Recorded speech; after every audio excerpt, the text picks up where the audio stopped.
keeping the same thing continue, I am going to tell you the next rule.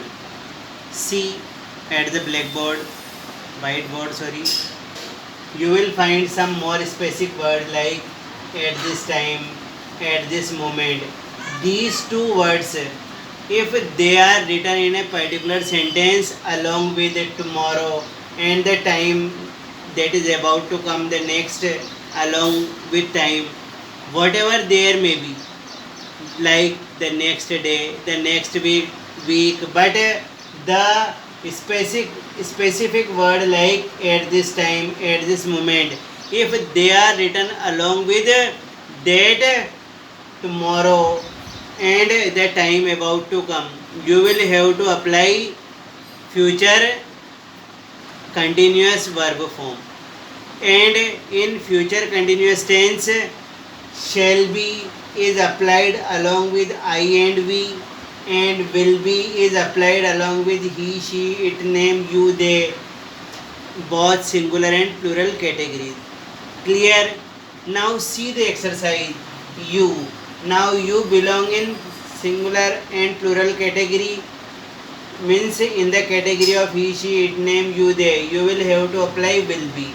So you will be watch. Along with watch you will have to apply verb plus ing.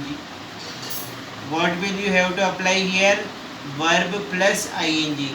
So apply ing with watch, means you will be watching movie at this time tomorrow. Clear? Now the second one, I. Now apply I.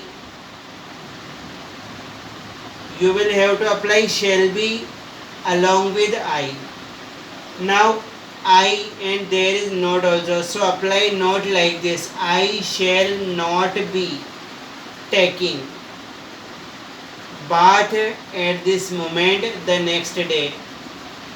In the third, there is subject he, so you will have to apply will be, so apply will here and be here along with the ing form of the verb, like enjoy. You will have to apply ing along with it, like this, will he be enjoying. Clear? And in the fourth one, what? Now there is children.